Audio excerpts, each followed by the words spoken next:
अस्सलाम वालेकुम दोस्तों, आऊं आहियां मोहम्मद यासीन ऐं तव्हां ॾिसी रहिया आहियो सिंधी शोबिज़ यूट्यूब चैनल। दोस्तों,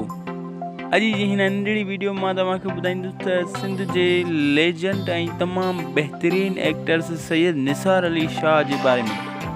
तव्हांखे इहो ॿुधाईंदुसि त हुन खां रूबी अली जेको इंटरव्यू वठणु वई हुई ऐं उन इंटरव्यू में सैयद निसार अली शाह हुन इंटरव्यू में छा ॻाल्हायो ऐं सैयद निसार अली शाह अहिड़ी कहिड़ी ॻाल्हि कई जो रूबी अली सफ़ा हैरान थी वई। त दोस्तों, वीडियो स्टार्ट करण खां पहिरियां मुंहिंजी हिकिड़ी अवां दोस्तनि खे हिकु नंढड़ी गुज़ारिश आहे, जेकॾहिं तव्हां मुंहिंजे हिन चैनल सिंधी शोबिज़ अपडेट ते नवां आहियो त महिरबानी करे मुंहिंजे हिन चैनल खे सब्सक्राइब कयो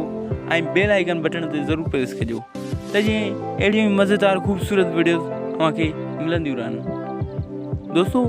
जीअं त रूबी अली सैयद निसार अली शाह खां इंटरव्यू वठणु वई ऐं साईं निसार शाह रूबी अली खे इहो चयो त तव्हां मूं ॾे आया हो, तव्हांखे वेलकम आहे, पर मुंहिंजी तबियत में इहो न हूंदो त मां ॿी या वरी कंहिंखे चवां त अचो मूंखां तव्हां इंटरव्यू वठो। दोस्तों, रूबी अली खे सैयद निसार शाह इहो चयो त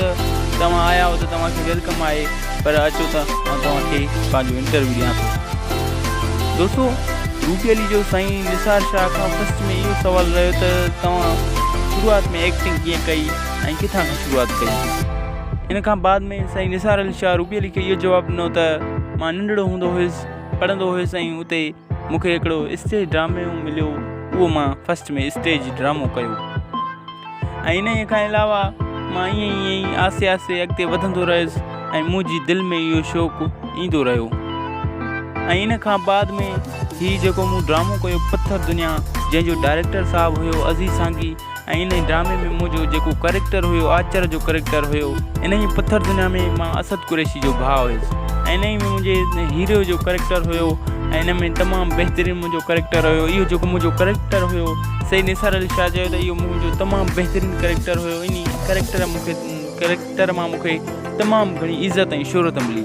सैयद निसार शाह चयो त इन ई ड्रामे खां पथर दुनिया ड्रामे खां पोइ जेको मूं ड्रामो कयो पंहिंजा परावा ऐं पंहिंजा परावा खां पोइ जेको मां घर वेची वियो आहियां। दोस्तों, सैयद निसार शाह चयो त मूंखे इहो को बि टेंशन न हूंदो त मूंखे ड्रामे में कमु मिले या छा, मूंखे अलाह साईं पंहिंजो हर गंज ॾिनो आहे ऐं मां पंहिंजो वेही खाईंदो आहियां। दोस्तों, सैयद निसार शाह जो चवणु हुयो सैयद निसार शाह जो वधीक चवणु हुयो त मां फिल्मुनि में तमामु घणो जज़्बाती थींदो आहियां ऐं हीअ जेके मुंहिंजा